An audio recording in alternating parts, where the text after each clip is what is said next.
नमस्कार, जय श्री राम।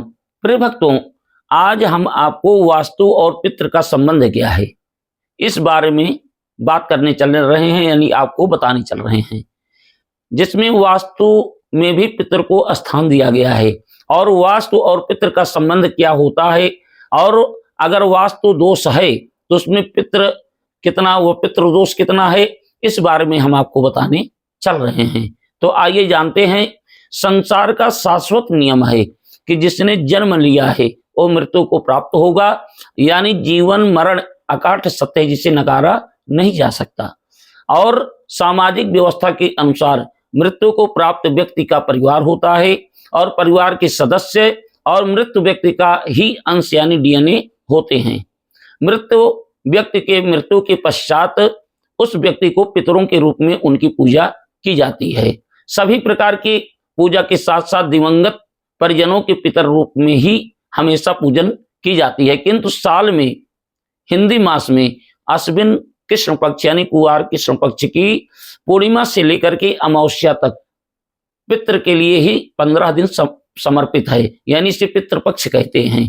पितृपक्ष में दिवंगत परिजनों का पितर देवता के रूप में आते हैं और उनको तर्पण करके उनका सम्मान किया जाता है और पिंडदान, श्राद्ध और ब्राह्मण को भोजन करा करके पितरों से क्षमा अर्चना करना चाहिए और उनका आशीर्वाद जरूर प्राप्त करना चाहिए। वास्तु में वास्तु पुरुष पद विन्यास में भी पितर देवता को दक्षिण पश्चिम के कोण यानी नैऋत्य कोण में पितर को स्थान दिया गया है। वास्तु में पितृपक्ष का क्या महत्व है, वास्तु में पितरदेव का स्थान दूषित होने से क्या प्रभाव पड़ता है और वास्तु में दोष कैसे उत्पन्न होता है, आइए जानते हैं।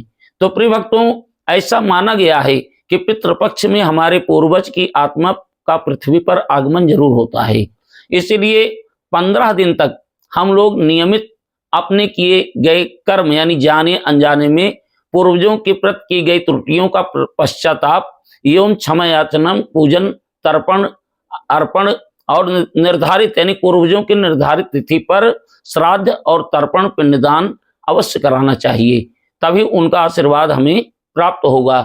ऐसा करके आप अपना जीवन और सरल बना सकते हैं। इसीलिए कुछ आसान वास्तु टिप्स दे रहा हूं जो कि हर व्यक्ति पर उपाय कर यानी कि हर व्यक्ति यह उपाय कर सकता है। आइए जानते हैं। नंबर 1, पितृपक्ष में घर के मुख्य द्वार पर प्रतिदिन साफ सफाई करके 1 लोटा जल चढ़ाना चाहिए। नंबर 2, शाम को प्रतिदिन सरसों के तेल का दीपक मुख्य द्वार के पास दक्षिण मुख करके जलाना चाहिए।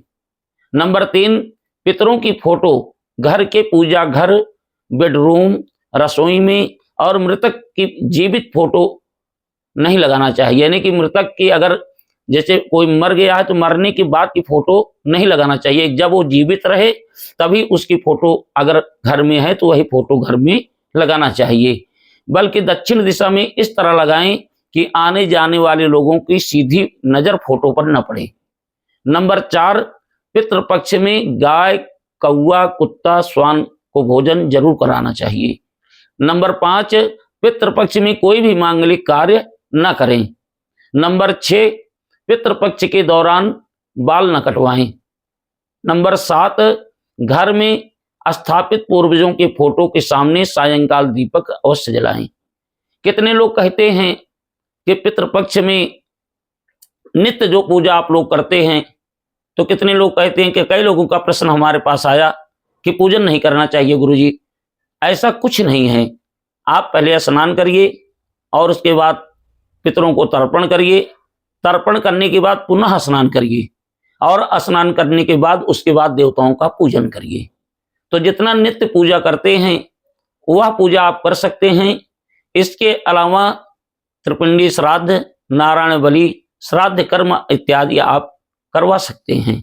तो प्रिय भक्तों, पितृपक्ष में वास्तु को इसीलिए महत्व दिया गया है, इसीलिए महत्व है कि भवन में सुख हम उनके आशीर्वाद से ही प्राप्त करते हैं, यानी जब पूर्वज प्रसन्न रहेंगे तभी घर में, यानी वास्तु का महत्व इसीलिए रहता है कि जब पूर्वज प्रसन्न रहेंगे तो वास्तु दोष भी घर में नहीं रहेगा। नकारात्मक ऊर्जा घर से बाहर निकल जाएंगी।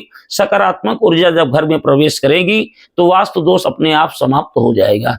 इसीलिए पूर्वजों के प्रति प्रेम यथावत रखने के लिए घर में तर्पण, पिंडदान इत्यादि नियमानुसार करना चाहिए एवं पितृदोष एवं वास्तु दोष की शांति के लिए त्रिपिंडी श्राद्ध अवश्य योग्य ब्राह्मण के द्वारा कराना चाहिए।